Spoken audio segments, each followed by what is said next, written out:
ทศไทยให้ความรู้คู่ความสุข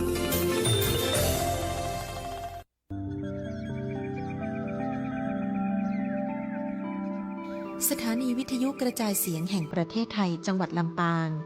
FM 97 เมกะเฮิรตซ์เสนอรายการธรรมะยามเช้า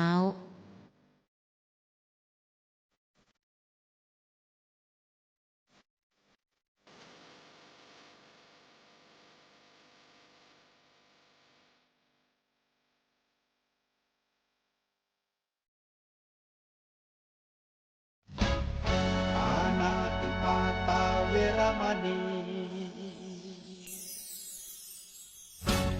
อธินาทานา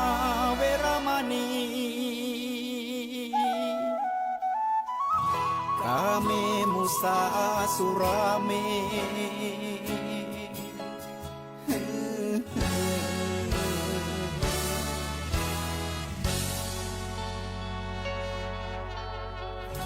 ศีลคือข้อห้ามธรรมคือข้อ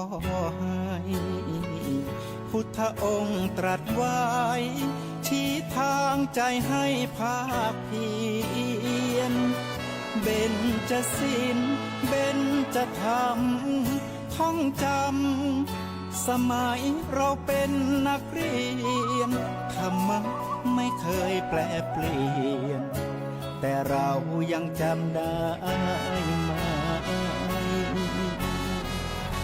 มาทวงคำมันหมู่บ้านศีลห้าคือเป็นพันธะชาวพุทธทุกคนทั่วไทย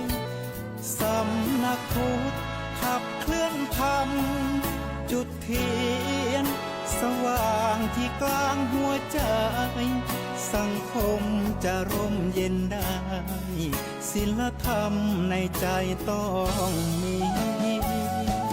เบญจศีล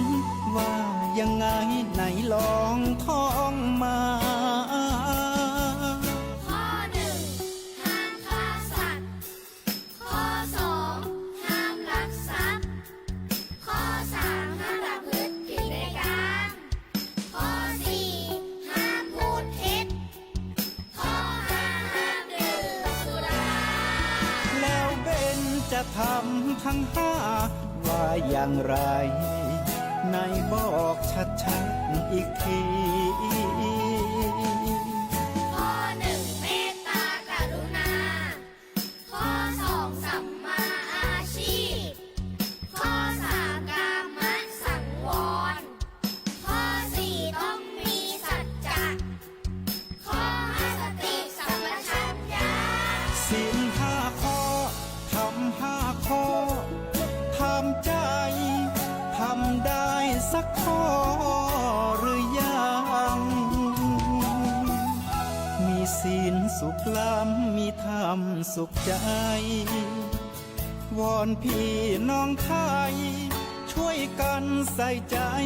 จริงจังยุคสมัยสื่อออนไลน์ทั้งโทมโจมตีใจเราทุกทางมีศีลมีธรรมเคียงข้างชีวิตพบทางสุขใจ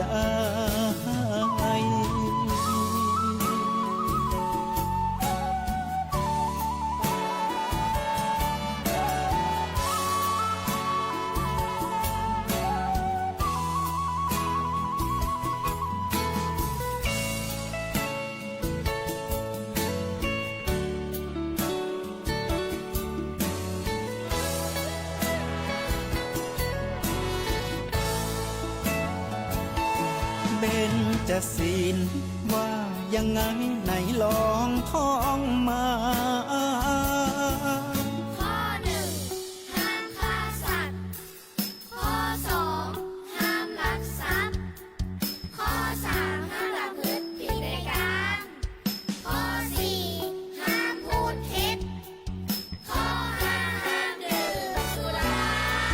แล้วเบญจะทำทั้งห้าว่าอย่างไรในบอกชัดๆอีกที ข้อหนึ่งเมตตากรุณา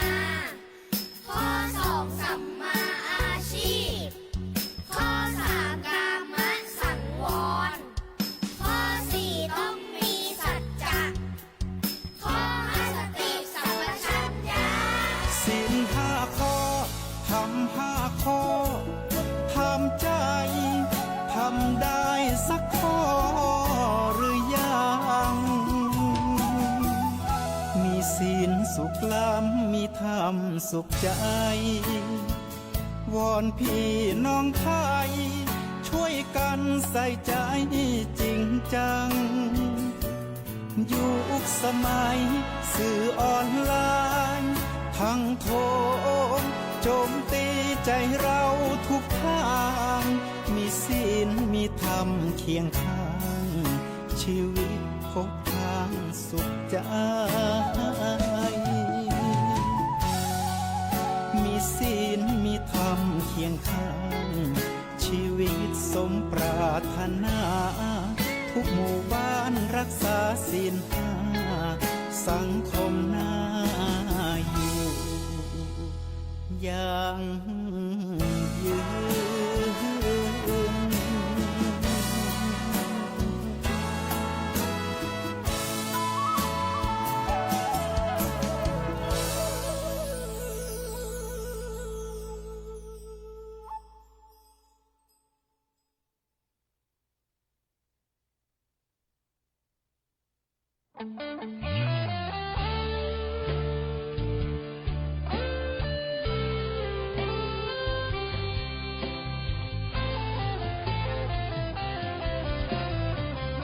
เจ้ามามือเปล่าจะเอา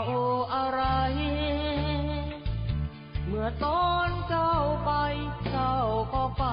มือเปล่าเช่นกันชื่อเสียงหยดลาบหาบเอาไปไม่ได้สักอันแล้วใหญ่ยื้อแย่งแข่งขันก็ป่วยกันฆ่าฟันตัดรอนเงินทองตามส่งแค่โรงพยาบาลญาติมิตรวงวานลูกหลานส่งแค่เชิงตะกอนจะมีใครเล่าอยู่กับเรานอนเฝ้ากองฟอนวางดอกไม้จันทร์แล้วจรกลับไปนอนบ้านใครบ้านมันใหญ่ขับฟ้า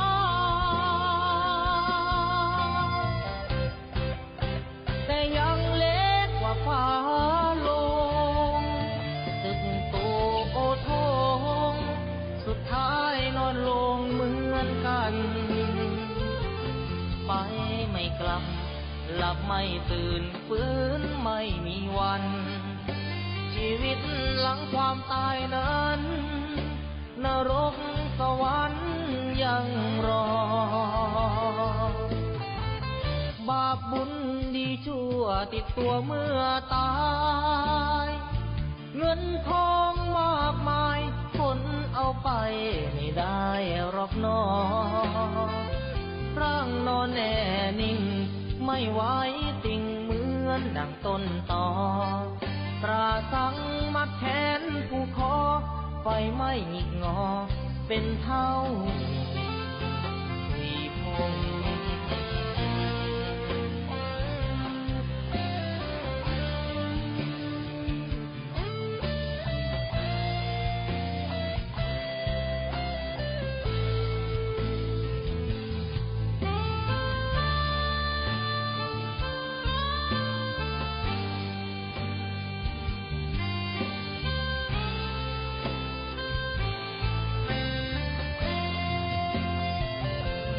ใหญ่พับฟ้าสมบัติ4อย่างนี้เหมาะสมที่จะเป็นองค์อวัยวะของพระราชาคือเป็นองค์คาพยพของพระราชาเป็นม้าที่พระราชาควรใช้สอยโดยเปรียบเทียบกับ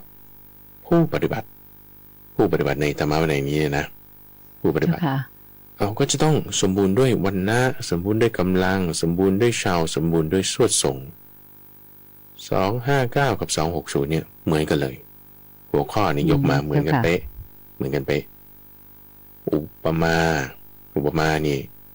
เปรียบกับม้าของพระราชาก็เหมือนกันเป๊ะอุปมาในทั้ง4ข้อมีความแตกต่างกันนิดหนึ่งเอาส่วนที่เหมือนกันก่อนเนาะเจ้าค่ะ ส่วนที่เหมือนกันก็คือวรรณะหมายถึงอะไรอุปมาในเรื่องวรรณะของม้าเปรียบกับสาวกในธรรมะวินัยนี้ว่ามีศีลวรรณะเนี่ยเป็นเรื่องของศีลเราจะสังเกตในข้อเปรียบเทียบตรงนี้ได้อยู่เรื่อยๆเลยว่า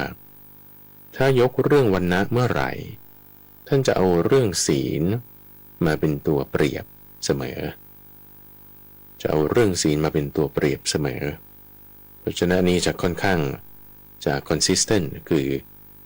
มันจะสอดคล้องกันกับในพระสูตรอื่นๆอยู่แล้วถ้าเป็นศีลของพระ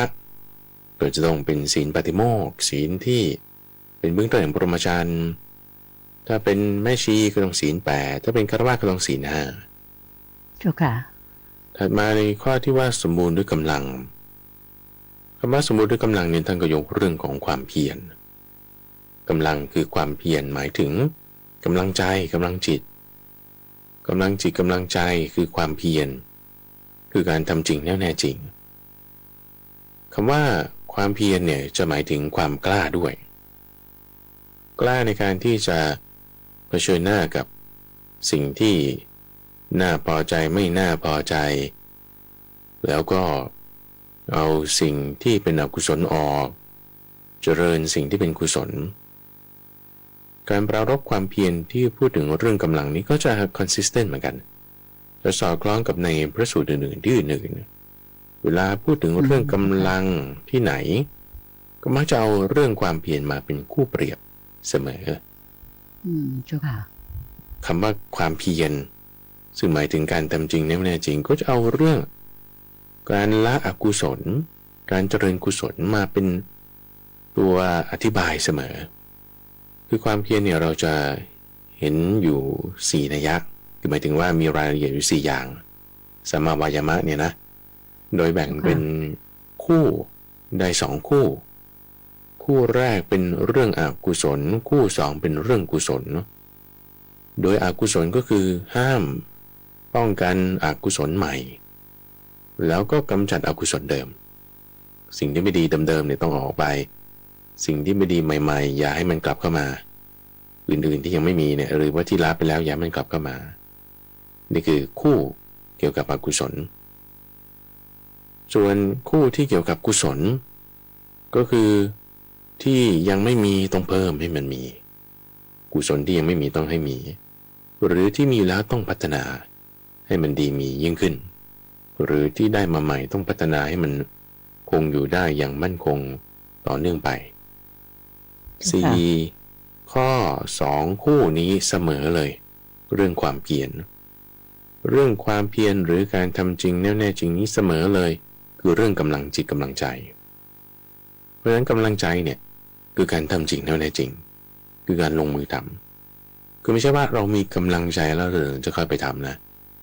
แต่ว่าเรามีการลงมือทำนั่นคือการกำลังใจ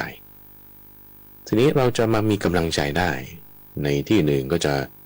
พูดถึงเรื่องศรัทธาคุณมีศรัทธาคือความมั่นใจแล้วคุณก็จะมีการลงมือทำจริงแน่จริงเกิดขึ้นได้จึงมีกำลังใจมีศรัทธาแล้วจะมีกำลังใจในการลงมือทำนี่คือเรื่องกำลังนี่ข้อที่2โอเคถัดมาในข้อที่3ที่บอกว่าชาวหรือว่าฝีเท้าหรือว่าฝีมือถ้าเป็นม้ามันไม่มีมือใช่ไหมล่ะก็ต้องพูดถึงฝีเท้ากับมันฝีเท้าในข้อ259กับ260ตรงเนี้ยจะแตกต่างกันนิดหนึ่งโดยในข้อ259นี่จะพูดถึงการรู้ตามความเป็นจริงในอริยสัจสี่รู้ตามความเป็นจริงในอริยสัจสี่ในที่นี้ก็ต้องหมายถึงโสดาบันโสดาบันเป็นอย่างน้อยแต่ว่าโสดาบันนี่จะรู้ตามซึ่งอริยสัจสี่แต่ว่ายังละไม่ได้เป๊ะยังละไม่ได้เต็มที่การรู้ตามในอริยสัจสี่ตรงนี้คือมีสัมมาทิฏฐิละจะละสักยทิฏฐิในความเข้าใจว่าไอ้ตัวเราของเราแล้วเนี่ยโอ้ไม่ใช่แล้วเนี่ยเพราะว่ารู้สึกว่าตัวเราของเราเป็นสักยทิฏฐิแต่พอคุณรู้เข้าใจเรื่อง อริยสัจสี่รู้ถึงความเป็นเหตุเป็นผลแล้วโอ้ยนี่ตัวเราไม่ใช่ของเราแท้จริงนะเนี่ยนะนั่นแหละถึงจะเรียกว่าเป็นโสดาบันได้รู้อริยสัจสี่เบื้องต้นแบบนี้ถึงสมบูรณ์ด้วยฝีเท้าถ้าเปรียบเทียบกับม้าถ้าเปรียบเทียบกับคนก็คือสมบูรณ์ด้วยเฉาโสดาบันขั้นผลเป็นอย่างน้อยขึ้นไปโสดาปฏิผลนะ โสดาปฏิผลใช่เจ้าค่ะในขณะที่ข้อ260ก็จะพูดถึงการทำให้แจ้งซึ่งเจโตวิมุตติปัญญาวิมุตติโดยบทเพียรชนะตรงนี้ก็จะหมายถึงอรหัตผลในข้อ260ความสมบูรณ์ด้วยเฉาคือฝีเท้าฝีมือตรงนี้เจ้าค่ะเพราะฉะนั้นพอเราท่านเปิดนี่คือเหมือนเปิดวงเล็บไว้ต่ำสุดคือโสดาปฏิผลสูงสุดคืออรหัตผลเพราะฉะนั้นระหว่างตรงนี้ต้องใช่หมดเลยไม่ว่าจะเป็นสกทาคามิผลอนาคามิผลถ้าได้ตรงจุดนี้ข้อใดข้อหนึ่งก็แสดงว่าเป็นผู้ที่สมบูรณ์ด้วยเฉาคือฝีเท้าฝีมือเหมือนกันโอเคเนาะเจ้าค่ะถัดมาในข้อที่4คือการสมบูรณ์ด้วยโสตทรงสมบูรณ์ด้วยโสตทรงในที่นี้ก็คือหมายถึงดูท่าทางดีอวัยวะลักษณะอะไรต่างๆดูดีถ้าเปรียบเทียบอุปมาก็คือเปรียบได้กับปัจจัย4ทั้งหลายที่จะเกิดขึ้นสมบูรณ์ด้วยโสตทรงคือดูดีแต่งตัวดูดีอย่างเช่นถ้าเราเปรียบเทียบกับพระเจ้าพระสงฆ์บางรูปมียศมีตำแหน่งมีลูกศิษย์ลูกหามากสมบูรณ์ด้วยลาภปัจจัย4มีคนเคารพนับถือบูชาเยอะตรงนี้แหละคือสวดทรงดีเจ้าค่ะซึ่งอาจจะไม่ได้หมายถึงว่ามีคุณธรรมขั้นสูงก็ได้หรืออาจจะหมายถึงอย่างนั้นมันก็จะเป็นคนละอย่างกรณีของพระพุทธเจ้าเนี่ยโอเคเป็นพระสัมมาสัมพุทธเจ้าแล้วก็มีคนยกย่องบูชาอันนี้ก็ส่วนหนึ่งการถูกยกย่องบูชาก็ต้องอีกส่วนหนึ่งทีนี้บางคนบางรูปตั้งแต่ในสมัยพุทธกาลแล้วว่าได้รับการยกย่องบูชาแต่ว่าคุณธรรมอะไรไม่มีดูดีทั้งจีวรทั้งบาททั้งอายุพรรษาแต่ว่าข้างในอาจจะแบบไม่ดีจริงก็ได้ก็มีนะอันนี้คือในสมัยตั้งแต่พุทธกาลมาแล้วก็หมายความว่าไงในที่นี้ก็คือข้อที่4เนี่ยสมบูรณ์ด้วยโสตทรงอยู่แต่พอเอาไปวิ่งจริงๆวิ่งไม่ออกถ้าเปรียบเทียบกับม้าหรือว่าดูยืนเฉยๆดูดีอยู่แต่พอเดินก็อาจจะดูดีอยู่แต่ใต้ขนลงไปทำไมผิวหนังมันดูไม่ค่อยดีก็คือวรรณะไม่ดีอย่างนี้เป็นต้นคือรู้จักภายนอกโอเคมีลาภสักการะมีลูกศิษย์ลูกหาเยอะแต่พอเข้าไปดูในกุฏิทำไมมีสิ่งที่ผิดศีลอย่างนี้เป็นต้นก็ต้องดูเป็นข้อไปทีนี้ถ้ามีทั้ง4ข้อถ้าเป็นม้านะโอ้นี่คู่ควรแก่พระราชาจะใช้สอยถ้าเป็นคนนะอันนี้แสดงว่าปฏิบัติดีปฏิบัติชอบปฏิบัติตรงปฏิบัติควรเพื่อรู้ธรรมเป็นเครื่องออกจากทุกข์นี่อันนี้คือเป็นเรื่องที่ดีอันนี้คือในข้อ259กับ260เจ้าค่ะทีนี้พระอาจารย์ต้องการเอามาเปรียบเทียบกับเรื่องที่เราได้เคยศึกษาไปแล้วเรากลับมาทบทวนเอาเรื่องของจากที่แบบล่าสุดไปไกลที่สุดแล้วกันนะเจ้าค่ะล่าสุดนี่ก็คือเรื่องเกษีนายฝึกม้าพูดถึงเกษีคนฝึกม้าก็จะมี4นัยยะเหมือนกันฝึกด้วยวิธีละมุนละม่อมฝึกด้วยวิธีรุนแรง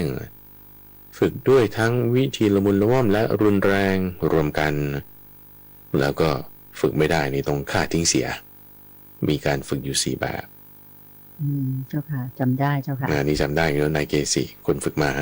เจ้าค่ะทีนี้นี่คือการฝึกไม่ว่าจะม้าประเภทไหนจะม้าอาชนัยพันธุ์ดีหรือม้าแกลบอะไรไงก็ตามก็ต้องผ่านการฝึก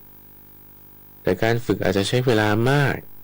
ฝึกยากฝึกง่ายก็อาจจะไม่เท่ากันฝึกด้วยวิธีนั้นวิธีนี้ก็อาจจะไม่เหมือนกันแต่ม้าทุกประเภทต้องผ่านการฝึกทั้งนั้นแหละต้องผ่านการฝึกทั้งนั้นเหมือนกันนะคนเราจะออกมาเป็นคนที่เข้าใจโลกอยู่กับโลกได้อยู่กับทุกข์ได้เป็นอริยบุคคลได้ก็ต้องผ่านการฝึกบางคนก็ฝึกยากง่ายไม่เท่ากันแล้วก็มีวิธีการฝึกไม่เหมือนกันเพราะฉะนั้นอันนี้จึงเป็นข้อเปรียบเทียบอย่างลูกในระหว่างลูกคนโตคนกลางคนเล็กหรือจะมีกี่คนก็แล้วแต่ผู้ชายผู้หญิงก็ตามแม่เนี่ยรักลูกเท่ากันหมดแหละแต่ว่าบางทีการบอกสอนก็อาจจะไม่เหมือนกันเป็นต้นพระพุทธเจ้าก็มีเมตตามีกรุณากับเหล่าสาวกเหมือนกันนะแต่ว่าการบอกสอนก็ต้องหลากหลายหลากหลายแล้วก็ให้รู้จักนำไปเลือกใช้ปฏิบัติให้ถูกต้องคือถ้าอยู่ในสมัยพุทธกาลก็จะเฉพาะเจาะจงเป็นคนไปเลยบางคนก็สอนสั้นบางคนก็สอนยาวด้วยวิธีการละมุนละม่อมโดยวิธีการรุนแรงหรือรวมกันก็จะแยกแตกต่างกันไปทีนี้ย้อนกลับไปอีกเราอยู่ในหมวดติกานิบาตคือหมวด3ที่จะมี3นัยยะเลย3นัยยะของม้าที่มี3ประเภทที่จะมีวรรณะ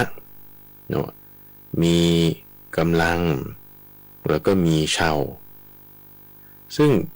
ในหมวด3เนี่ยวรรณะนี่ท่านจะยกคำว่าสีหมายถึงมีสีงามสีสันดีสามข้อนะเอาเรียงตามของเขาแล้วกันในหมวด3ทบทวนนิดหนึ่งหมวด3ในข้อแรกคือเอาเชาหรือฝีเท้าฝีมือ2เอาเรื่องสีสันงามหรือไม่งามแล้วก็ขับขี่ดีหรือขับขี่ไม่ดีนี่ทบทวนของเก่านะทบทวนของเก่าโดยถ้าเปรียบเทียบกับม้าเชาก็คือหมายถึงเชาของม้าคือเร็วหรือไม่เร็วสีงามหรือไม่งามขับขี่ดีไหมหรือไม่ดีแล้วถ้าเปรียบเทียบกับคนทั่วๆไปนะเชาเนี่ยก็คือหมายถึงความรู้ปัญญาของเขาเนี่ยจะให้ได้ผลได้ขั้นไหนไหมถ้าผลไม่ได้ขั้นอะไรเลยก็คือเชาไม่ดีแต่ถ้าเชาดีก็ไล่ขึ้นไปว่าจากโสดาบันไปจนถึงอรหันต์อันนี้คือเชาอันนี้ก็จะเหมือนกันเลยเหมือนกันกับในหมวด4นี้คำว่าเชาหรือว่าฝีเท้าหรือว่าฝีมือคือดูเรื่องปัญญาเพราะว่าสูงจากปัญญาขึ้นไปปัญญาเนี่ยมันจะเป็นที่สุดของมรรคแล้วต่อเหนือจากปัญญาขึ้นไปจะเป็นผลละสมมุติว่าปัญญาคุณอยู่ระดับเนี้ยของโสดาปัตติผลคือเข้าใจอริยสัจสี่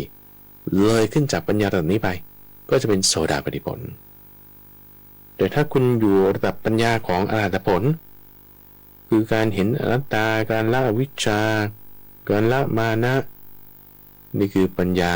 สูงสุดละเหนือขึ้นไปจากนั้นคือสุดนี่คือคำว่าปัญญานี่คือสุดขั้นมรรคเหนือขึ้นไปจากนี้คือเป็นผลต่อไปแล้วเป็นอรหัตผลเป็นอรหัตผลนี่คือเรื่องของเชาในขณะที่สีในหมวด3สีสันของร่างกายเนี่ยนะความงามอะไรต่างๆก็คือถามเรื่องอภิธรรมอภิวินัยตอบได้หรือตอบไม่ได้อาจจะเชาดีแต่ว่าสีไม่ดีขับขี่ไม่ดีก็เป็นไปได้สีไม่ดีขับขี่ไม่ดีหมายว่าไง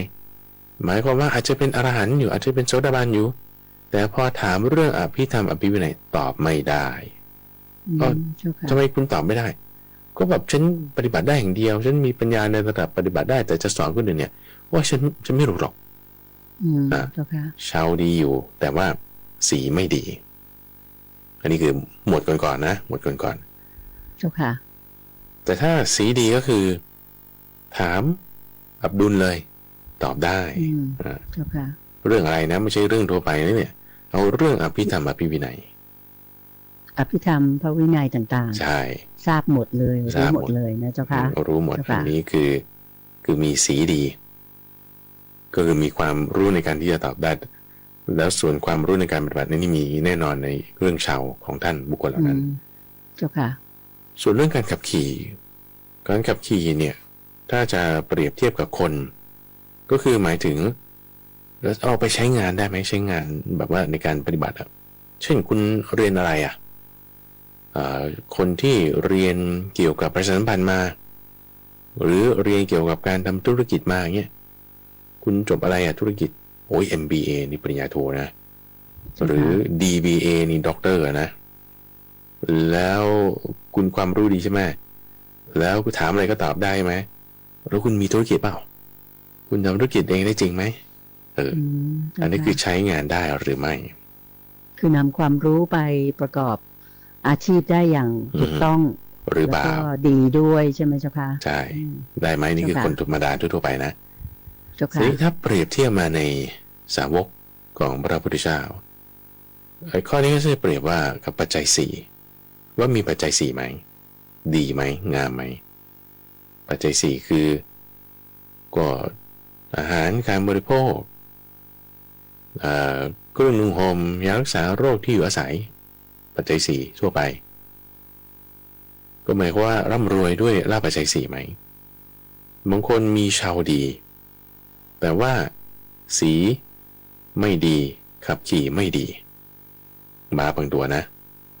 คำว่าขับขี่ไม่ดีเนี่ยหมายความว่าไม่ใช่ว่าทุกคนจะขี่มันได้ต้องเฉพาะคนนี้คืออาจารย์มันคนที่สอนมันจะเปรียบเทียบกับม้านะแต่คนอื่นนี่ขี่ไม่ได้เลยอย่างนี้คือขี่ไม่ดีหรือแม้แต่อาจารย์เขาเองก็ตามขี่ไปบางทีก็ไม่ดีในเคสเช่นถอยหลังไม่ดีหรือกระโดดไม่ดีแต่ว่าถ้าวิ่งธรรมดานี่ได้อยู่มันก็จะมีข้อที่จะมีข้อบกพร่องในการขับขี่เป็นบางจุดบางประเด็นอันนี้คือลักษณะของม้าเปรียบเทียบมาในสาวกของพระพุทธเจ้าว่าคุณเป็นอริยบุคคลไหมนี่คือข้อเช่าคือฝีเท้าฝีมือใช่ไหมเจ้าค่ะสีคือถามอะไรตอบได้ไหมเกี่ยวกับเกี่ยวกับวินัยแล้วการขับขี่ก็คือมีปัจจัยสี่มากน้อยหรือไม่อย่างไรซึ่งถ้าเราเปรียบเทียบกับมาในหมวด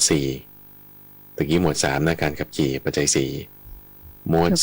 4เรื่องปัจจัย4ก็จะมาเรื่องสวดส่งนั่นเองสวดส่งเพราะฉะนั้นนี้จะให้เราเห็นว่า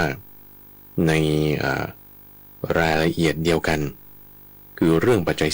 4ท่านยกเอาหัวข้อที่แตกต่างกันคือใช้คำว่าสวดทรงหรือใช้คำว่าการขับขี่เจ้าค่ะแล้วนี่คืออุปมานะไปเปรียบเทียบกับอุปมาคือเรื่องม้าเหมือนกันในเรื่องอุปมาว่าเป็นม้าที่ควรแก่พระราชาใช้สอยในอุปมาเรื่องม้าเหมือนกันนี้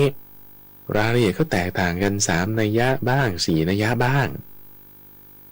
ในหมายถึง3ข้อบ้าง4ข้อบ้างซึ่งในรายละเอียด3ข้อก็มี3นัยยะรายละเอียด4ข้อมี2นัยยะเนี่ยเราศึกษาแบบนี้เราจะจับกลุ่มด้วยกันเนี่ยเราจะจำได้แล้วก็จะแบบเลื่อนขึ้นไปหัวข้อได้เลื่อนทางขวางว่าในหัวข้อเนี้ยมันมีที่คล้ายๆกันอะไรบ้างเช่นม้าที่รายละเอียด4ข้อก็มี2นัยยะม้ารายละเอียด3ข้อก็มี3นัยยะอย่างนี้เป็นต้นเจ้าค่ะเลื่อนลงก็ดูว่าในแต่ละหัวข้อมีรายละเอียดอะไรบ้างอย่างเงี้ยเลื่อนขึ้นเลื่อนขวางเลื่อนลงได้หมดในการศึกษาเราจะกว้างขวางไปแบบนี้ได้เจ้าค่ะคือรอบรู้ครบใช่เจ้าค่ะอันนี้คือหมวด3นะเจ้าค่ะถัดไปอีกพระอาจารย์ก็เคยเอาเรื่องม้าเรื่องม้าทั้งหมดเนี่ยมาพูดอันนี้คือแบบตั้งแต่ก่อนที่แบบช่วงที่เราเริ่ม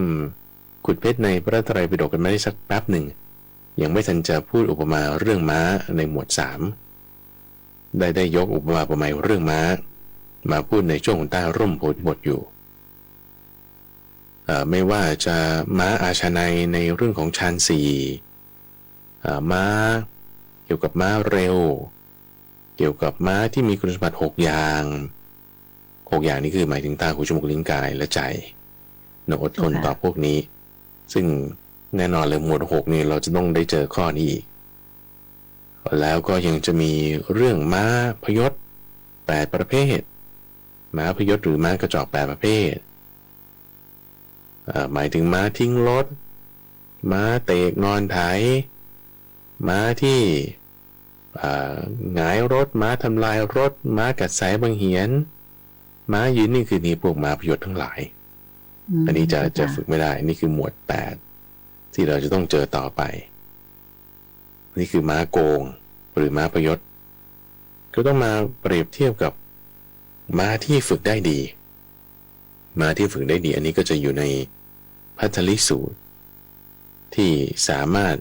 ทำ10 ข้อนี้ได้คือกระโดดแยกขาแพล่วขึ้นพร้อมกันทั้ง4 ขาหรือว่าม้าที่สามารถฝึกจนกระทั่งว่า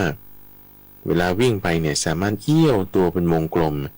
จนผู้ขี่ที่อยู่บนหลังสามารถเอื้อมลงไปหยิบอาวุธที่ตกลงบนพื้นดินได้โดยที่ไม่ต้องลงจากหลังม้าอันนี้ข้อที่2หรือสามารถที่จะวิ่งจรดแต่ปลายกีบจนไม่เกิดเสียงได้เหมือนถ้าเคยดูในการ์ตูนนะคุณจะมามันจะย่องไปนะไปเจ้าค่ะเบาๆนะโอ้นี่ต้องมีความสามารถมากหรือต้องสามารถวิ่งได้เร็วทั้งที่หนีที่ไล่ทั้งเดินหน้าถอยหลังแล้วก็ไม่กลัวต่อเสียงอึกทึกทุกชนิดเป็นม้าที่รู้คุณค่าของพระราชารู้ว่าคนนี้เป็นพระราชาเราควรจะปฏิบัติแบบนี้อย่างเงี้ยนะอย่างเรื่องเล่าที่เราเคยได้ยินเรื่องของคุณทองแดงที่เป็นสุนัขทรงเลี้ยงของในหลวงรัชกาลที่9ที่จะรู้คุณของพระราชารู้ว่าคนนี้เป็นพระราชาเราควรปฏิบัติอย่างนี้อันนี้เขาจะรู้เวลารู้จังหวะรู้โอกาสอันนี้เป็นลักษณะที่จะต้องเกิดกับม้าถ้าม้านั้นเป็นม้าที่ควรแก่พระราชาใช้สอยนี้รายละเอียดอยู่ในพัทธลิสูตรแล้วก็ยังต้องมีความเร็วเป็นเลิศทำตัวให้สมกับเป็นมนของพระยาม้ารู้จักฟังคำอันนิ่มนวลคุณสมบัติต่างๆพวกนี้ท่านก็จะเปรียบเทียบกับเรื่องของสัมมัตต10คืออะไรก็คือเอามรรค8มารวมกับสัมมาญาณะกับสัมมาวิมุตติเพิ่มไปอีก2 ข้อนะอีก2 ข้อ10 ข้อนี้รวมเรียกว่าสัมมัตต10สัมมัตต10คือเอามรรค8บวกไปอีก2เรียกชื่อใหม่ใส่หัวข้อใหม่ให้เขาว่าเป็นสัมมัตต10อันนี้ก็คิดว่าจะครบถ้วนคือคร่าวๆนะพอได้ประมาณนี้คือจับยกเรื่องอุปมาอุปไมยต่างๆมารวบรวมกันให้สามารถที่จะอย่างน้อยก็เข้าใจได้ว่ามันมีอุปมาอุปไมยเยอะนะทำไมเรื่องม้าเรื่องรถเรื่องช้างมันถึงมีมากก็บริบทการใช้ชีวิตสังคมสมัยนั้นมันเป็นแบบนี้เจ้าค่ะใช้เกวียนใช้รถใช้ช้างใช้ม้าซึ่งถ้าบริบทสมัยปัจจุบันเราจะไม่ได้ค่อยพูดถึงเรื่องนั้นซะมากเพราะว่ามันเปลี่ยนแปลงไปใช่ป่ะสังคมก็เปลี่ยนนะเจ้าค่ะมันไม่ได้ใช้มาแล้วก็กลายเป็นรถยนต์เครื่องบินจรวดอะไรไปนะเจ้าค่ะเราก็จะพูดถึงว่าไฟล์ไปจังหวัดนั้นมีไหมออกกี่โมงจะเป็นแบบนั้นเจ้าค่ะเรือหรือว่าเครื่องบินแบบนี้ก็ลักษณะเดียวกันนั่นแหละว่าเป็นยานพาหนะเนี่ยมันก็ต้องมีการรู้จักใช้งานมีการฝึกการทำอะไรเราดูรถสมัยนี้เครื่องยนต์แล้วก็สวยไหมทำสีนั่งสบายหรือเปล่าเนี่ยเขาจะมีคุณสมบัติคล้ายๆคลึงกันมีสมรรถนะสูงไหมนี่เจ้าค่ะการขับขี่สมรรถนะความประหยัดอะไรต่างๆทีนี้เอามาประกอบใส่กันมันก็จะทำให้เกิดความเข้าใจได้ว่างั้นในการปฏิบัติของเราเนี่ย มันก็มีหลายส่วนที่เราจะดูได้ เจ้าค่ะ ทีนี้พอเปรียบเทียบกลับมาในการปฏิบัติของเราก็ต้องพัฒนาเอาซึ่งพอจำแนกแจกแจงออกเป็นหลายข้อแล้วก็มีการเปรียบเทียบกันหลายนัยยะมีส่วนต่างมีส่วนเหมือนจะทำให้เราเกิดความเข้าใจคือจุดประสงค์ของการเทศยกอุปมานั่นนี่เนี่ยเพื่อให้เราเกิดความเข้าใจแล้วคือไม่ใช่เข้าใจเฉยๆระหว่างหูเข้าใจเฉยๆระหว่างหูหมายถึงระหว่างหูมันก็จะมีสมองใช่ปะเจ้าค่ะแต่ว่าให้เข้าถึงจิตใจเจ้าค่ะแล้วไม่ใช่แค่ว่าเข้าถึงจิตใจอยู่ระหว่างหูแต่ว่าให้ออกไปทางกายวาจาแล้วก็ความคิดด้วยให้นำไปปฏิบัตินั่นเองเจ้าค่ะนำไปปฏิบัติโอเคนะในข้อนี้หรือว่าถ้าท่านผู้ฟังหรือคุณดลใจได้อ่านพระสูตรนั้นพระสูตรนี้แล้วเห็นเรื่องอุปมาของม้าอย่างอื่นที่พระอาจารย์อาจจะไม่ได้ยกขึ้นมาพูดในที่นี้จะแบ่งปันกันก็ใส่เป็นคอมเมนต์ในที่เว็บไซต์ก็ได้หรือใน Facebook Fanpage ใน YouTube Channel ก็ยินดีรับฟังสามารถแบ่งปันได้เนาะเจ้าค่ะโอเคสาธุเจ้าค่ะ259260ผ่านไปเจ้าค่ะก็มาข้อถัดไป261นี้จะเป็นเรื่องเกี่ยวกับพละ261ว่าด้วยพละนี่หมายถึงกำลังนั่นเองกำลัง4อย่างที่เราเคยได้ยินพละ5แล้วทำไมที่นี้เป็นพละ4ดูรายละเอียดเป็นยังไงพละ4ก็จะมีวิริยะพละสติพละสมาธิพละแล้วก็ปัญญาพละแล้วมันไม่เหมือนพละ5ยังไงพละ5มีอะไรที่พละ4นี้ไม่มีศรัทธาเจ้าค่ะมีศรัทธาที่หายไปเนอะถ้าเรามาดูพละ5ก็จะมีศรัทธาวิริยะสติสมาธิปัญญาใช่ไหมในที่นี้ศรัทธาหายไปไหนมีวิริยะสติสมาธิปัญญาก็แสดงว่าก็ได้เหมือนกัน4อย่างนี้ก็เป็นพละคือแต่ละอย่างนั่นแหละคุณใจมันเป็นพละคำว่าพละนี่ก็คือกลับไปดูข้อที่ผ่านมามีกำลังเนี่ยคือกำลังจิตนั่นเองกำลังใจเจ้าค่ะเวลาคนจะมีกำลังใจมันจะต้องประกอบด้วยทั้ง5ข้อหมายถึงในที่นี้4ข้อนี้เจ้าค่ะเราต้องมี4ข้อนี้เราถึงจะมีกำลังใจเราต้องประกอบกันนะประกอบกันคือไอ้คำว่าประกอบกันเนี่ยคือหมายความว่าถ้าเล็กๆอย่างเช่นว่ากำลังจิตกำลังใจในการที่คุณจะลุกขึ้นมาออกกำลังกายหรือกำลังจิตกำลังใจในการที่ฉันจะไปนั่งสมาธิตอนตี4ตี5กำลังจิตกำลังใจในการที่จะงั้นฉันต้องปั่นงานนี้ให้สำเร็จออกมาภายใน1วันนี้ให้ได้หรือนักเรียนคุณจะไปแบบขยันอ่านหนังสือเรียนออนไลน์เนี่ยคุณใจมันไม่ง่ายนะพระอาจารย์บ้าใช่เจ้าค่ะน่าสงสารเด็กๆมากๆเลยสมาธิยากอยู่นะเจ้าค่ะคือมันต้องใช้ motivation อย่างมากด้วยสิ่งแวดล้อมที่ไม่เหมือนกับโรงเรียนเจ้าค่ะเพราะฉะนั้นเขาจะมีกำลังใจในการที่ฉันจะมาอ่านหนังสือฉันจะไม่เล่นเกมฉันจะไม่ได้ไปคุยเล่นตัวนี้ต้องมีกำลังใจถามว่ากำลังจิตกำลังใจที่เราพูดไปเมื่อสักครู่มันแจกออกมาเนี่ยก็นี่แหละ4ข้อที่ได้จะเอาให้เต็ม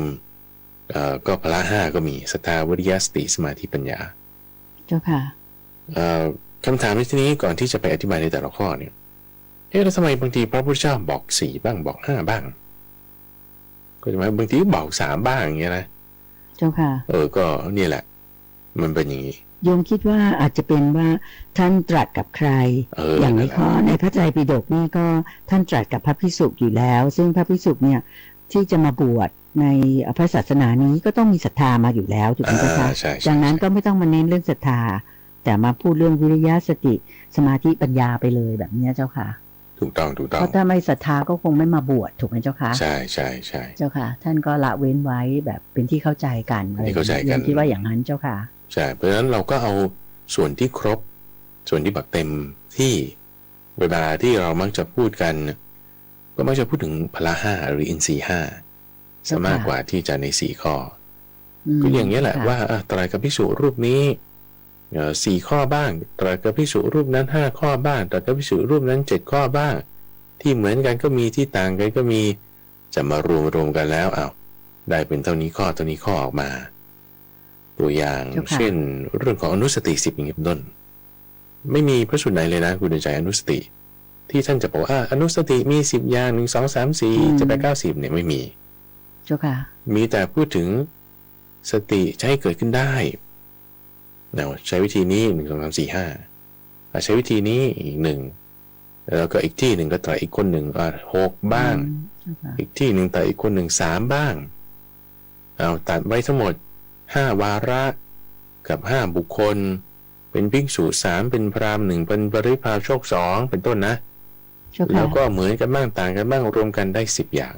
เขาก็คือจัดหัวข้อว่าอนุสติ10อย่างนี้เป็นต้นเจ้าค่ะเนี่ยมันเป็นลักษณะว่าถ้าคุณศึกษารู้จำได้แล้วก็เอามารวบรวมเนี่ยความรู้เรากว้างขวางนี่คือหมายว่ามันเป็นข้อดีอย่างหนึ่งด้วยนะพระอาจารย์ว่าคือพระพุทธเจ้าไม่อยู่แล้วเนี่ยคำสอนใหม่ไม่มีแล้วจบแค่นี้เพราะฉะนั้นที่มีมันก็คือเท่าที่มีไม่มีอื่นไม่มีใหม่คือมันไม่เหมือนสมัยปัจจุบันอย่างภาษาที่เราใช้อยู่ปัจจุบันเนี่ยคำพูดคำอะไรเงี้ยมันเปลี่ยนแปลงไปตามยุคตามสมัยดูอย่างคำว่าเผือกเงี้ยสมัยก่อนเราก็ว่าเป็นของกินใช่ไหมล่ะเดี๋ยวนี้กลายเป็นคำที่หมายคำแสดงที่หมายถึงอีกอย่างหนึ่งอย่างนี้เป็นต้นเจ้าค่ะก็เปลี่ยนแปลงไปเจ้าค่ะอย่างไรก็ตามก็มีข้อดีข้อเสียทีนี้เรากลับมาประเด็นในข้อ261ของเราไล่ไปทีละข้อวิริยะพละคือกำลังคือความเพียรก็ต้องเอาเรื่องความเพียร4 อย่างเราแยกเป็น2 คู่กุศลอกุศลอย่างที่ว่าไปเมื่อสักครู่ถูกค่ะสติในที่นี้ก็ต้องหมายถึงสติปัฏฐาน4กายเวทนาจิตแล้วก็ธรรมส่วนสมาธิในที่นี้ก็ต้องหมายถึงฌานทั้ง4ฌาน1ฌาน2ฌาน3ฌาน4ปัญญาในที่นี้ที่ว่าจะเป็นพละกำลังได้ไม่ใช่คุณเรียนจบชั้นไหนเรียนกับครูบาอาจารย์อะไรไม่ใช่แต่ว่าหมายถึงปัญญาที่เป็นการชำระกิเลสกำจัดกิเลสออกไปเจ้าค่ะ4 อย่างนี้เป็นกำลังจิตของเราที่จะให้เราแบบตั้งอยู่ในมรรคได้รักษาทรงอยู่ในมรรคได้เจ้าค่ะในปัญญาในพละ4 ข้อนี้พระอาจารย์ก็ไม่เคยได้ยินเรื่องอินทรีย์4นะอินทรีย์คือพละ5กับอินทรีย์5เนี่ยเราเคยได้ยินอยู่ใช่ปะเจ้าค่ะแต่อินทรีย์4เนี่ยไม่เคยเห็นถ้าเราจะอนุมานได้ไหมว่าอินทรีย์ก็น่าจะต้องมี4เหมือนกันคืออินทรีย์มันจะมีความหมายอยู่3 อย่างนะคุณใจคืออินทรีย์ที่แบบว่าชีวิตนี่ก็ความหมายอย่างหนึ่งเช่นเราเรียกว่าปุ๋ยอินทรีย์อย่างเงี้ยนะก็คือเอาปุ๋ยที่เป็นจุลินทรีย์อะไรเงี้ยอันนี้ก็แบบหนึ่งอินทรีย์แบบที่2แล้วความเป็นใหญ่ในที่นี้ท่านก็จะไปเจาะจงเอาเรื่องตาหูจมูกลิ้นกายและใจเป็นอินทรีย์ในความที่ว่าหูเป็นใหญ่ในการรับเสียงไม่ใช่รับรู้รสอันนี้ก็เป็นแบบหนึ่งหรือว่าสิ่งมีชีวิตคุณจะมาเป็นสิ่งมีชีวิตได้คุณต้องมีอินทรีย์คือที่รับรู้ได้ตาหูจมูกลิ้นกายหรือใจเช่นถ้าเป็นสัตว์ที่มันอยู่ใต้ทะเลลึกอย่างนี้นะมันจะไม่มีอินทรีย์คือตาอยู่แต่มันก็จะมีอินทรีย์คือหูอินทรีย์คือกายอินทรีย์คือใจเป็นต้น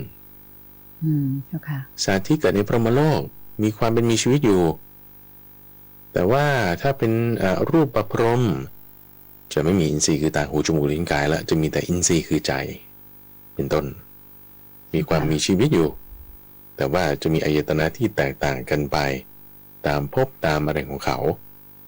นั่นก็แสดงถึงความมีชีวิต1ความเป็นใหญ่ในการรับรู้ตามช่องทางนั้น2แล้วก็อย่างที่3มันก็คือตรงนี้แหละอินทรีย์ที่แปลว่าในส่วนของวิริยะศรัทธาสติสมาธิปัญญาซึ่งอินทรีย์5ก็ตามหรือพละ5ก็ตามนี้เราเคยได้ยินแต่ว่าอินทรีย์4เนี่ยไม่เคยได้ยินเหมือนกันไม่เคยเห็นนะเจ้าค่ะ ทีนี้ถ้าเราเฉพาะอนุมานก็น่าจะได้เหมือนกันเนาะว่าวิริยะพละเหรอก็วิริยะอินทรีย์ได้ไหมก็จะเป็นอินทรีย์สี่พระอาจารย์ก็ว่าน่าจะได้ก็น่าจะได้ทีนี้เราก็เอาที่เต็มๆแล้วกันก็เป็นอินทรีย์5พละ5ไปโอเคอันนี้คือในข้อ261ต่อไปข้อ262นะเจ้าค่ะต่อไปข้อ212เจ้าค่ะ212เนี่ยชื่อว่าอรัญญสูตรว่าด้วยธรรมะของผู้ที่ควรอยู่ป่าหรือไม่ควรอยู่ป่าเอาผู้ที่จะอยู่ป่าได้คือเอาอยู่ไม่ได้ก่อนแล้วกันนะเอาอยู่ไม่ได้ก่อนเจ้าค่ะคุณจะอยู่ไม่ได้คืออยู่แล้วเนี่ยไม่เป็นแต่อยู่ไม่เป็นแต่อยู่นี่คือหมายถึงว่าอยู่ไม่สบายอยู่แล้วอยู่ไม่ได้อยู่แล้วจิตใจจะบ้าบอฟุ้งซ่านไม่สงบอยู่ไม่ได้แบบไม่มีความสุขไม่เป็นแต่อยู่ไม่เป็นแต่อยู่ภาษาอีสานเนี่ยหมายถึงอยู่ไม่สบายเจ้าค่ะเข้าใจเหมือนเข้าใจอยู่ยากเนี่ยแบบนั้นแหละเจ้าค่ะเอาทำไมถึงจะไปอยู่ยากไม่เป็นแต่อยู่ได้ไงเพราะว่าอยู่ป่านี่มันไม่ได้อยู่ง่ายๆไงความเป็นอยู่มันไม่สบายเหมือนอยู่บ้านแน่นอนละอันนี้นะเจ้าค่ะเอาแล้วคุณสมบัติอะไรของถ้าผู้ที่จะอยู่ป่าแล้วจะอยู่ได้แล้วถ้าไม่มีแล้วคุณจะอยู่ไม่ได้อยู่ไม่สบายถ้าเกิดแจกแจงไว้4อย่างเจ้าค่ะหนึ่งถ้ามีความตรีตรึกไปในทางกามมีความตรีตรึกไปในทางกามหมายความว่าคิดจะแบบเบาสบายมีความคิดไปในทางกามอยู่เรื่อยทีนี้ในที่นี้ไม่ได้หมายความว่าแบบคุณจะต้องนอนห้องแอร์หรือว่านอนเตียงนุ่มๆอะไรเงี้ยนะแต่หมายคือว่าแม้แต่บางคนอาจจะถือธุดงค์แต่ว่าถ้าคุณคิดนึกไปในทางกามอยู่เรื่อยคือหาความสุขทางตาหูจมูกลิ้นและกายที่มันอาจจะไม่ได้ละเอียดแบบประณีตเช่นแบบว่าผนังต้องปูวอลเปเปอร์อะไรไม่ต้องปานนั้นเอาแค่ว่ามีผนังก่ออิฐธรรมดาไม่ต้องฉาบปูนด้วยซ้ำแต่ถ้าคิดนึกไปอยู่เรื่อยนะคิดนึกไปอยู่เรื่อยในทั้งที่อยากจะได้มีหรือว่ามีอยู่แล้วก็ตามอันเนี้ยมันจะอยู่ไม่เป็นสุขเจ้าค่ะไม่ควรไปอยู่แบบนั้น2ความพยาบาทหรือความคิดในทางที่แบบว่าไม่พอใจคนนั้นไม่พอใจคนนี้แล้วก็3ความคิดในทางเบียดเบียนแล้วก็4คือความเป็นคนโง่เง่าเงอะงะความเป็นคนเซ่อคือแบบว่าไม่ค่อยรู้เรื่องนั้นเรื่องนี้ไม่ฉลาดเป็นคนงี่เง่าไม่รู้จักเอาตัวรอดนะเป็นคนที่ไม่รู้จักพิจารณานะในที่นี้พระอาจารย์มาพิจารณาดูเนี่ยก็จะต้องเห็นอยู่อย่างน้อยๆ2นัยยะคุณในใจในทั้ง4ข้อนี้นะมีอะไรบ้างเจ้าคะความคิดในทางการปฏิบัติเบียดเบียนแล้วก็เป็นคนปัญญา4ข้อนี้รวมกันเนี่ยท่านบอกว่าไม่ควรอยู่ป่าไม่ควรอยู่เสนาสนะอันเงียบสงัดมองได้2แง่เป็นอย่างน้อยแง่แรกก็คือว่าคุณไปอยู่คุณจะอยู่ไม่สบายนี่คือประการที่1เจ้าค่ะอยู่ไม่สบายคืออยู่ไม่เป็นสุขอยู่ไม่เป็นอยู่อย่างที่ว่าไปเพราะว่าจิตใจมันจะวุ่นวายเอาแค่ว่า3อย่างแรกความคิดในทางการปฏิบัติเบียดเบียนคืออยู่ที่ไหนคุณก็อยู่ไม่สบายต่อให้อยู่ในบ้านต่อให้นอนเตียงนุ่มๆดูอย่างแบบเศรษฐีบางคนเนี้ยก็เอาน้ำใส่แก้วทองคำอันที่พูดถึงในสมัยพุทธกาลนะเจ้าค่ะเอาน้ำใส่แก้วทองคำมาให้กินว่าเศรษฐีอยากกินน้ำเย็นแต่คุณเอาน้ำอุ่นอุณหภูมิ50 องศาเงี้ยวัดพอดีเป๊ะมาให้คุณกินหยิบแก้วมาจิบดูปุ๊บนี่มันน้ำอุ่นนี่นะเคลื่องลงบึ้มแล้วก็แบบด่าลูกน้องนั่นนี่อ้าวอันนี้คุณกินน้ำจากแก้วทองคำก็อุตส่าห์วัดมาให้ทำไมจิตใจคุณเป็นแบบนี้ก็มันเร่าร้อนรุ่มร้อนมันก็แบบไม่เป็นได้อยู่ต่อให้แบบว่าอยู่สบายก็ตามเจ้าค่ะเพราะว่ามีความคิดไปในทางกามหมายถึงว่ามีความคิดไปในทางพยาบาทอยู่ไม่มีสุขทั้งที่ละเอียดในเรื่องของกามก็ตามเนาะเจ้าค่ะอันนี้คือนัยยะที่1ว่ามันจะไม่เป็นได้อยู่ที่ไหนก็ตามนัยยะที่2ก็คือว่าการอยู่ป่าเนี่ยท่านหมายถึงอยู่หลีกเร้นคนเดียวไม่มีคนอยู่ด้วยถ้าสมมุติว่าเราจิตใจเป็นแบบนี้เนี่ย แล้วไม่มีกัลยาณมิตรที่จะอยู่คอยเตือนคอยบอกคอยสั่งสอนให้อบรมในการที่คุณจะละกำจัดไอ้สิ่งเหล่านี้ยังไงที่คุณไปอยู่แบบนั้นมันจะฟุ้งซ่านมันจะจิตมันจะแตกแต่ควรจะอยู่ในที่ที่มีหมู่คณะที่จะคอยให้คำแนะนำบอกสอนพร่ำสอนว่าไอ้ความคิดทางเบียดเบียนเนี่ยหรือพยาบาทเนี่ยคุณควรจะละจะกำจัดอย่างไรอย่างไรเจ้าค่ะไอ้ที่คุณไม่พิจารณาข้อนี้มันเป็นอย่างนี้ควรจะพิจารณาอย่างไรอย่างไรเนี่ยถึงนี่คือนัยยะที่สองที่ว่าไม่ใช่หมายว่าจะอยู่ไม่สบายแต่ว่าควรจะมีคนอื่นที่คอยเตือนคุณอย่างเวลาที่ทำไมเรามาปฏิบัติธรรมอยู่ที่วัดอย่างนี้เป็นต้นคนก็จะนิยมกันแต่ว่าไม่จำเป็นก็ได้ไงแต่ว่าทำไมบางคนก็จะมากันเพราะว่าเจอครูบาอาจารย์ก็จะแนะนำนะเจ้าค่ะจะชี้บอกทางใช่เจ้าค่ะทำไมคุณไม่ปฏิบัติธรรมอยู่บ้านคนเดียวได้อะก็บ้านก็เงียบดีแล้วก็ไม่มีปัญหาอะไร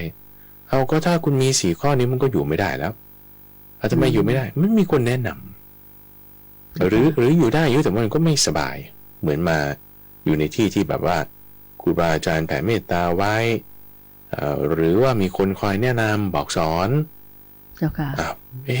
ง่วงนี่จะทำยังไงนะหรือคิดไปแบบนั้นเนี่ยจะแก้ยังไงนะจิตฟุ้งซ่านแล้วจะแก้ยังไงนะในการพิจารณาตัวตนจะทำยังไงดีนะเนี่ยถ้ามีคนแก้ให้บอกให้นี่คือมันจะดีกว่าดีกว่าไปอยู่คนเดียวเงียบสงัดแล้วจิตฟุ้งซ่านนะเจ้าค่ะถูกต้องเจ้าค่ะทีนี้แต่ถ้าบอกว่าเรารู้เองทำเป็นแล้วเนี่ยรู้เองทำเป็นแล้วมันก็ไม่จำเป็นที่เราจะต้องไปคลุกคลีกับคนอื่นใดๆเจ้าค่ะอย่างพระสงฆ์นี้นะพระสงฆ์ชีวิตแบบพระสงฆ์เนี่ยตอนแรกที่พระอาจารย์มาบวชปีแรกเลยอยู่กับหลวงพ่อดร.สะอาดเนี่ยเราก็เคยแบบคือตั้งแต่ตอนเป็นคฤหัสถ์เนี่ยก็มักจะไปเข้าคลาสปฏิบัติธรรมที่นั่นที่นี่อะไรเงี้ยปีแรกเนี่ยก็ยังติดนิสัยแบบนี้อยู่ปีแรกมาบวชแล้วนะแล้วก็ขอไปเข้าคลาสที่นั่นที่นี่แต่พอมาขึ้นปีที่2เนี่ยมาคิดว่าเราก็เป็นพระอยู่แล้วนะไปเข้าคลาสที่นั่นเนี่ยแบบ3 วันบ้าง5 วันบ้าง7 วันบ้าง10 วันบ้าง15 วันบ้างมันก็อยู่วัดเหมือนกันนั่นแหละคือเหมือนว่าอยู่วัดเราก็ทำได้เต็มที่เหมือนกันไม่ต้องเดินทางไม่ต้องไปไหนเราก็หลีกเล่นได้เต็มที่ก็ไม่ต้องไปก็ได้เจ้าค่ะกินบ้างอย่างนี้นะเพราะว่าแบบว่าเรามีวินัยแล้วเราอยู่หลีกเล่นเองได้แล้วความเป็นอยู่แบบ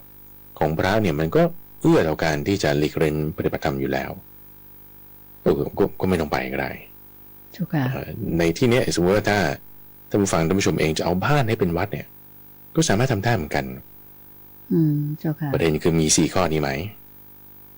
มี4 ข้อนี้ไหมในการที่ว่าจะมีความคิดตรึกไปในการหลีกออกจากกามได้ไหมมีความคิดตรึกในการไม่พยาบาทได้ไหมมีความคิดตรึกในทางไม่เบียดเบียนได้ไหมแล้วก็เป็นคนที่จะมีปัญญาไม่โง่เง่าเงอะงะพิจารณาเห็นในการที่จะละสิ่งต่างๆได้ไหมเจ้าค่ะถ้าได้นะโอ้โหอยู่หลีกเล่นคนเดียวไปเลยดีอยู่ป่าได้ดีอยู่บ้านก็ได้อยู่บ้านก็ได้ใช่ดีเจ้าค่ะดีตรงที่ว่าเรารู้วิธีทำแล้วอ่ะในศัพท์คำนี้เราจะพูดคำนี้ก็ได้ว่ารู้วิธีทำแล้วเจ้าค่ะรู้วิธีทำแล้วดูจากอะไรนะก็4 ข้อที่ว่าเมื่อสักครู่รู้แล้วก็ทำเลยปฏิบัติเลยเจ้าค่ะไม่ต้องให้มีใครแนะนำก็ได้แล้วก็ทำให้มันเต็มที่อันนี้ควรจะอยู่อาศัยเสนาสนะอันสงัดจะเป็นบ้านจะเป็นวัดในข้อที่262นี้ต้องพูดถึงป่าโปร่งป่าช้าที่แจ่มล้อมฟางแบบนี้เจ้าค่ะโอเคคิดว่าเข้าใจเนาะแบ่งเป็นมีความหมาย2 นัยยะแบบนี้เจ้าค่ะโอเคถัดมาคิดว่าเป็นข้อสุดท้ายในวันนี้ได้เจ้าค่ะข้อที่263แล้วก็เป็นข้อสุดท้ายของวรรคนี้พอดีเจ้าค่ะพระสูตรที่ชื่อว่ากรรมสูตรว่าด้วยกรรมและทิฏฐิโดยบอกว่าคนที่จะเป็นคนผ่าน เรามีคู่เปรียบเทียบคนพาลกับบัณฑิตคนโง่กับคนฉลาดคนไม่เฉียบแหลมกับคนเฉียบแหลมคนไม่ดีคืออสัตบุรุษกับคนดีคือสัตบุรุษคนที่จะถูกทำลายถูกกำจัดเป็นผู้เสียหายถูกติเตียนได้กับคนที่จะไม่ถูกกำจัดไม่ถูกทำลายไม่เสียหายผู้รู้ไม่ติเตียนประสบสิ่งที่เป็นบุญเจ้าค่ะเปรียบเทียบกันคุณสมบัติอะไรที่ทำมาเปรียบเทียบคือถ้ามีกรรมอันเป็นโทษทางกายทางวาจาแล้วก็ทางใจแล้วก็ทิฏฐิที่มีโทษ4อย่างเนี้ยจะไม่ดีในขณะที่ถ้ามีกรรมทางกายวาจาใจไม่มีโทษมีทิฏฐิที่ไม่มีโทษ4อย่างเนี้ยมันจะดีเราเปรียบเทียบ2ส่วนอันนี้เราเคยเจออยู่ในที่เป็นเอกนิบาตก็เจอที่เป็นติกนิบาตก็เจอหมวด3ก็เจอหมวด1ก็เจอหรือว่าเหมือนบุคคลที่ถูกนำตัวไปเก็บไว้ในนรกหรือบุคคลที่ถูกนำตัวไปประดิษฐานไว้บนสวรรค์ก็ยก4ข้อนี้เลยด้วยหรือว่าจะแยกเป็นข้อก็มีบางทีก็เอา3บ้างเปลี่ยนมโนเป็นทิฏฐิอะไรเงี้ยอันนี้เราก็จะเจอผ่านมาแล้วก็ลงรายละเอียดนิดนึงคุณใจเจ้าค่ะกรรมทางกายก็จะคือฆ่าสัตว์ลักทรัพย์ประพฤติผิดในกามหรือไม่ฆ่าสัตว์ไม่ลักทรัพย์ไม่ประพฤติผิดในกามเนาะเจ้าค่ะกรรมทางวจีที่ถ้าจะมีโทษคนอื่นติเตียนได้ก็คือพูดโกหกพูดคำหยาพูดยุยงให้แตกกันแล้วก็พูดแบบเพ้อเจ้อเจ้าค่ะในขณะที่ถ้าเขาจะติเตียนไม่ได้ก็คือคำพูดนั้นไม่หยาบไม่โกหกไม่เพ้อเจ้อไม่ใช่เป็นคำพูดยุยงแต่เป็นคำพูดที่เกิดความสามัคคีกันคนติเตียนไม่ได้แน่เนาะ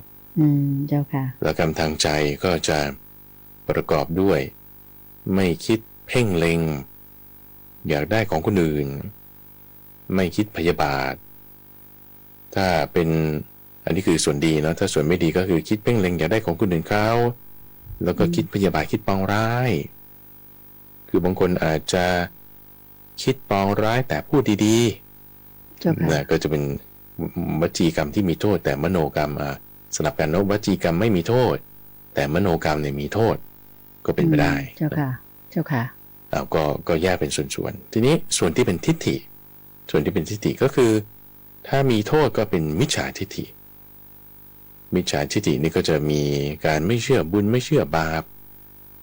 แล้วก็ไม่เชื่อว่าพระพุทธเจ้ามีจริงมีทิฏฐิที่ผิดส่วนทิฏฐิที่ถูกก็จะแยกเป็น2ส่วนคือทิฏฐิที่ยังเป็นโลกิยะยังเนื่องด้วยของหนักยังเป็นส่วนแห่งบุญ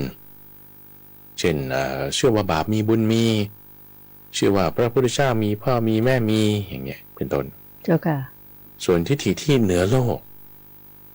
ไม่เกี่ยวเนื่องด้วยโลกิยะเป็นส่วนแห่งนิพพานก็มีนั่นก็จะเป็นเรื่องของอริยสัจสี่นี่เป็นทิฏฐิที่ไม่มีโทษเจ้าค่ะนี่เป็นข้อ263เจ้าค่ะวันนี้เราก็จบข้อนี้213จบวรรคนี้พอดีเจ้าค่ะสาธุเจ้าค่ะดีเลยนะเจ้าค่ะก็ถึงเวลาพอดีเจ้าค่ะพระอาจารย์หมดเวลาในรายการเช้าวันนี้นะเจ้าค่ะ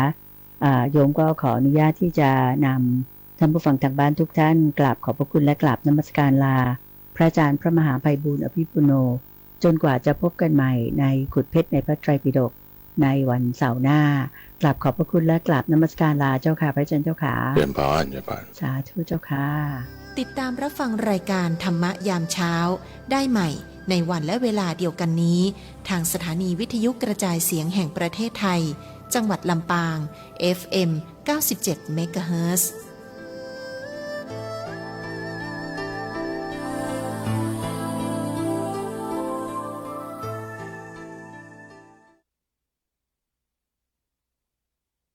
Mm-hmm.